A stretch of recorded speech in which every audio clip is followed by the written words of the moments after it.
Well guys, Allison tower ने भले ही एगन the Targaryen को जन्म दिया हो, लेकिन असल में इस शो से कोई और ही स्टार बॉर्न आउट होकर निकला है, और वो कोई और नहीं बल्कि यहाँ पे मैट स्मिथ का कैरेक्टर डेमन टारगेरियन है। What a badass character. और अगर आपने अभी तक एपिसोड 3 नहीं देखा तो इसका क्लाइमैक्स मैं आपको रिकमेंड करूंगा देखो, क्योंकि यहाँ पे जिस तरीके से हमें फाइट दिखाई जाती है, ड्रैगन्स का यूज, और उसके ऊपर से स्टोरी और वो इम्पैक्ट और जो सिनेमेटोग्राफी है वो पूरा का पूरा आपको जो है मेस्मराइज करके रख देगी। बढ़ते इस एपिसोड की तरफ, तो यार एपिसोड 2 में यही हमें देखने को मिला था कि डेमन जो है वो रोग चले गए थे, वो यहाँ पे क्रैब फीडर्स के अगेंस्ट में हेल्प करने वाले हैं कॉर्लिस वैलेरियन की और उनके ब्रदर्स। लेकिन ये क्रैब फीडर्स इतने हरामी होते हैं कि इन्होंने स्टेप स्टोन्स पे ऐसा कब्जा जमाया होता है कि ये केव्स में छुपे हुए होते हैं, और डेमन के पास 2 ड्रैगन होने के बावजूद भी वो ड्रैकेरियस का वर्ड यूज करके भी न करने के बराबर है। लेकिन अब हमें यहाँ पे सेम टाइम पे क्या देखने को मिला है कि 2 साल जो बीते हैं उनमें यहाँ पे एगन द टारगेरियन का जन्म हुआ है और एक और बच्चे को एलिसेंट हाइटओवर जन्म देने वाली। और ऐसे में यहाँ पे ऑटो हाइटओवर अपनी जो बुद्धि है वो लगाते हैं, वो यहाँ पे लिटिल फिंगर, या हम इस शो का इसे मिडिल फिंगर कह सकते हैं, जिसे वो यहाँ पे किंग वेसेरियस को मैनिपुलेट करने के लिए यूज करते हैं, उस सजेशन को कि एगन को यहाँ पे मैरी करवाया जाए रेनेरिया के साथ, क्योंकि इससे पहले वेसेरियस ने प्रपोजल दिया होता है रेनेरिया के को कि वो यहाँ पे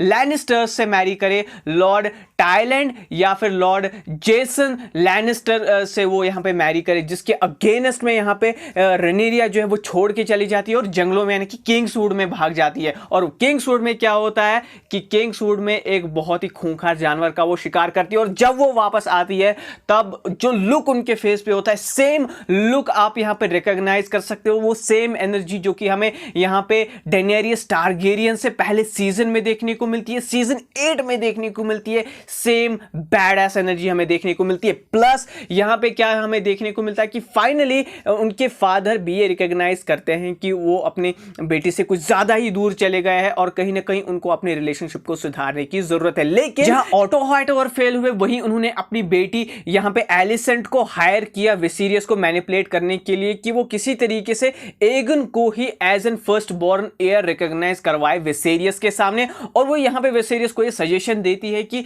यहाँ पे कहीं ना कहीं जो है आपको खुद से, अगर रेनेरिया अपनी मैरिज के खिलाफ है तो उसे खुद से कन्विंस करना पड़ेगा, कुछ और रास्ता दिखाना पड़ेगा जिसको उससे खुद ही रियलाइज हो जाए कि उसे जो है मैरी करना चाहिए। लेकिन यहाँ पे जो फाइनल चीज होती हुई नजर आ रही है कि वेलेरियन यानी कि हाउस ऑफ वेलेरियन के साथ ही अपना नॉट टाई कर सकती है रेनेरिया, क्योंकि यहाँ पे हमें जो फाइनल बैटल देखने को मिलती है against the crab feeders in the step stones, जहां पे इन्वॉल्व होते हैं वेलेरियन के वेमंड वैलेरियन और कॉर्लिस वैलेरियन और उनके भाई यहाँ पे लेना वैलेरियन, तो कहीं ना कहीं उनके साथ ही मैरिज नॉट तो टाई हो सकता है। बट सबसे बैड सीन अब आता है जहां पे एलिसेंट एहसास करवाती है कि कहीं ना कहीं क्रैब फीडर्स की गैंग को यहाँ पे वैंकुश करना ही पड़ेगा, भले ही यहाँ पे डेमन टारगेरियन और कॉर्लिस जो है उनकी विल के अगेंस्ट जाके उन्होंने ये वॉर स्टार्ट करी हो। लेकिन यहाँ पे जब ये प्रपोजल डेमन के सामने पहुंचता है तो वो उस सिपाही की जो धुलाई करते हैं, अरे यार मैं कहना चाहूंगा कि he is the Loki of this series, यानी कि मार्वल में जो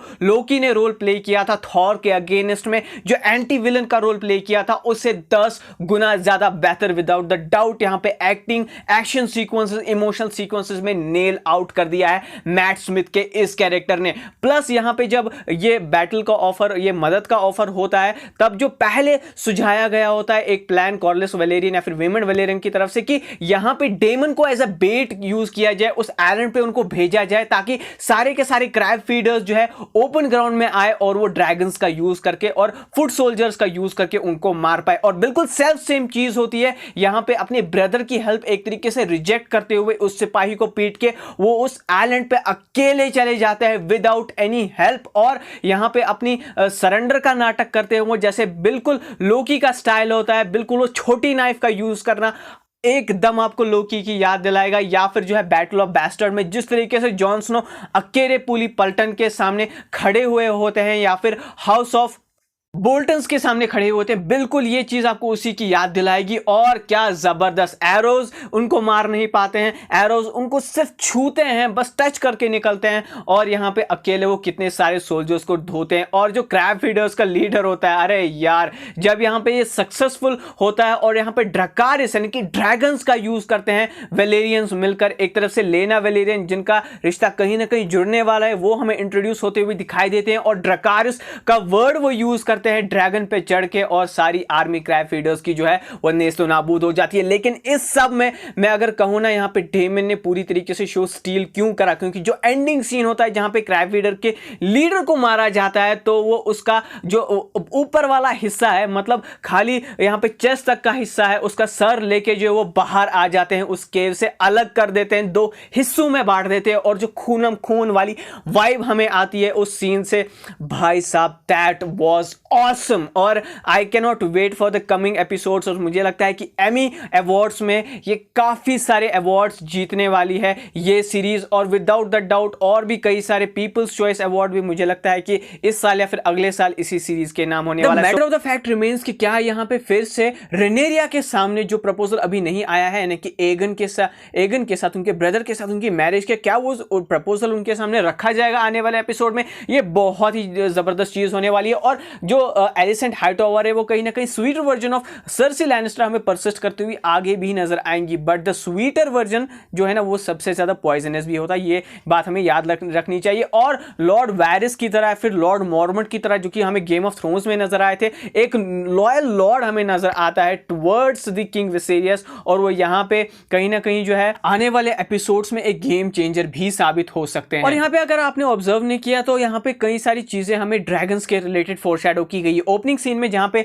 डेमन जो है आता है और ओपनिंग सीन में अटैक करता है क्रैब फीडर्स की गैंग के ऊपर, आइलैंड के ऊपर, और वहां पे कई सारे लोग जो है बंधे हुए होते हैं, और एक बंदा तो यार हेल्प भी मांग रहा होता है, वो खुश हो जाता है कि ड्रैगन्स आ गए हैं डेमियन के साथ उनको बचाने के लिए, लेकिन फिर ड्रैगन का ही पैर उसके ऊपर पड़ जाता है। ये यहाँ पे हमें एक और चीज दिखाता है कि जिस तरीके से गेम ऑफ थ्रोन्स में आउट ऑफ कंट्रोल हो गए थे ड्रैगन्स, वैसे यहाँ पे हाउस ऑफ द ड्रैगन में जो एक्चुअली में जो ड्रैगन्स के एंड का रीजन बनेगा कि क्यों यहाँ पे ड्रैगन्स के लिए इतने खतरनाक वेपन फोर्ज किए जाएंगे। ऑफ कोर्स वो अनकंट्रोलेबल तो थे ही, लेकिन कहीं ना कहीं उनके एंड ऑफ टाइम्स में ड्रैगन्स इतने खतरनाक हो गए थे, लाइक द बेलन, जिस तरीके से बेलन ने यहाँ पे सिटी ऑफ वेलेरिया को या फिर वेलेरियन सिटी को जो है डिस्ट्रॉय किया था, कहीं ना कहीं वो भी पूरे 7 किंगडम्स के लिए एक आफत बन गए थे, जिसके बाद हाईएस्ट लेवल ऑफ वेपन्स जो है उनके लिए तैयार किए गए थे। और कहीं ना कहीं आने वाले एपिसोड्स में ही हमें ड्रैगन्स का एंड जरूर से देखने को मिलने वाला है, लेकिन इसमें और ज्यादा ट्रेचरी और भी ज्यादा बिट्रेयल और फ्रेंडशिप में पॉलिटिक्स का इन्वॉल्वमेंट